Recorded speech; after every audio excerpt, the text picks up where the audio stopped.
The situation was, so he used to do online share trading, and that was something that became quite a big thing back then when in 2006 when he started doing it.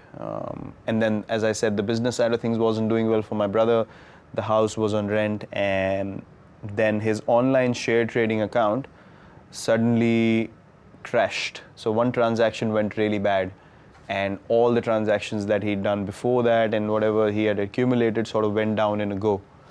So he really the amount of stress it brought onto him mentally was huge.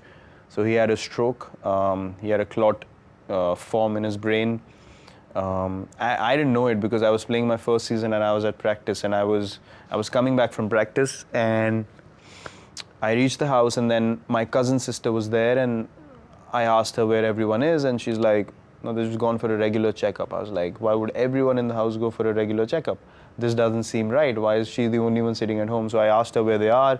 She told me they're at this place, and I was like, take me there. So we went there, and then I saw him. And then I saw him, in a situation that I'd never seen him before. And what was the situation? Because it was a stroke in the brain, he wasn't able to react in the normal manner. His body was moving in a funny way, and he was not able to figure out where he is, like the way he looked at people as well. It was like he lost total sense of what's going on. So I saw him like that, and then they took him to the operation theater, and then it was a very difficult time because they did the operation, then he came back home, and then he was in rehab, but I saw him, left side of his body got paralyzed, left side vision also got compromised, and he was just not able to communicate that well, even with the family members anymore, and couldn't do anything by himself. People had to pick him up and take him to the toilet, and there he was, a self-made man. He would just, in the house, if something went wrong, he wouldn't call anyone. He would just open the socket, the electric socket, and just start fixing things himself. So he was that self-made, and he wasn't dependent on anyone. So for a person like that to go through that, he couldn't handle it after a while, and then eventually after a couple of weeks of rehab, he got a cardiac arrest. And you were there? I was batting, actually. I was playing a game, and we were playing one of these 4-day games, which used to happen at the first class level, and I was supposed to resume batting the next day. And this happened around 2:30 or 3 in the morning, and we all woke up and we had no idea what to do, and he was gone by the time we woke up, and I literally saw him take his last breath in front of me. And I tried to pump his chest and all that, nothing worked. And then there were a few doctors around in that area that we lived in. We went to their place. No one opened the door because it was 3 in the morning. We couldn't get any response, and then we drove him to the hospital. But by the time they tried electric shocks and everything, all those kind of things, but nothing worked. He couldn't recover at all. So my sister and my brother and my mother, they all broke down, and funnily enough, I couldn't cry at all. There was no emotion coming out of me, and I just became blank. I couldn't register what just happened. Why do you think that was? I have no idea. Till date, I can't understand. And I was feeling like I was myself thinking, why am I not able to cry? And then I think it was all building up inside me. So when we came back, and everyone, all the relatives came in to sort of, pay their condolences and stuff like that. And then I called my coach in the morning, and I told him what had happened. And then he asked me, what do you want to do? I said, I want to go and play. So he said, are you sure? And I was like... Because you had a game that day. Yeah, and for me, leaving a cricket match was something which was not acceptable, regardless of what happened in life. Not going to a match was not an option I ever had, or I couldn't register that option in my mind. So I said, I'm going to go. And he said, okay, if that's your decision, go ahead. So I left the house. I hadn't cried at all, nothing, no emotion. And my family was actually feeling a bit nervous looking at me because I was showing no emotion, and everyone was like, crying, and they were emotional.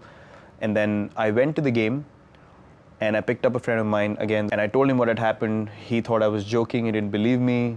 We kept going. We reached the stadium, and when we reached the stadium and I sat in the change room, and he told everyone what had happened. So when everyone came around me to tell me, we're sorry for you, and that's the time I really broke down, and that's the time all that emotion came out, and I don't know why. The strangest part of the whole story to me was that night when you called your coach back and you were upset. He was surprised that you weren't upset about what he would have thought it was about. You were upset about your performance in the game. I was upset because I was the umpire in the game made a wrong decision, and he gave me out when I wasn't out. And I was upset because I couldn't be there till the end to make my team win the game. And I was really upset about that. So yeah, in the evening he was surprised to know that I was actually talking about that. Especially now, many years removed from having gone through that, how do you think your father's passing affected you? Now I feel like it was probably the most impactful thing that happened in my life. Because I remember that day, I came back from the game. After I got out, I came back to do the cremation and all the rituals that follow. And I remember telling my brother specifically that I am going to play for my country, and I am going to play this game at the highest level, and there's nothing else in life that can distract me anymore. Because it was my father's vision as well. He wanted me to, play at the highest level, and he was really, really keen on me playing at the highest level as well. So I remember making that promise to my brother, and then everything in life became second priority after that incident, and cricket was the first priority. The change I saw in Virat after that day when he decided to go for that match that, after our dad passed away, I suddenly found after that he was a completely changed person in terms of his decision making. That was the day when I realized that, he's going to go there. He's going to achieve whatever he wants to, and he's dedicated. He wants to do that for our dad now.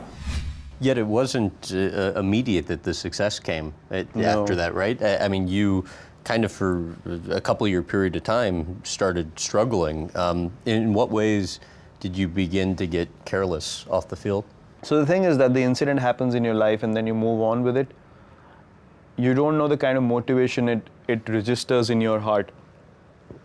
I always knew that nothing else can distract me from achieving my goal, but the immediate distractions were too many. Traveling to other countries, going out, regularly, having drinks with friends, and just not being that focused. But the one thing that remained constant was every time I was down, every time I hit rock bottom, somehow I was able to put everything aside and say, right, I'm going to work hard and I'm going to get back up. So it's not like I made a promise that I'm never going to fall down. Obviously I was going to fall down. That's life. That is always going to happen in sport and life. But the ability to come back again and again made me realize that that incident was the one incident that helped me become mentally so strong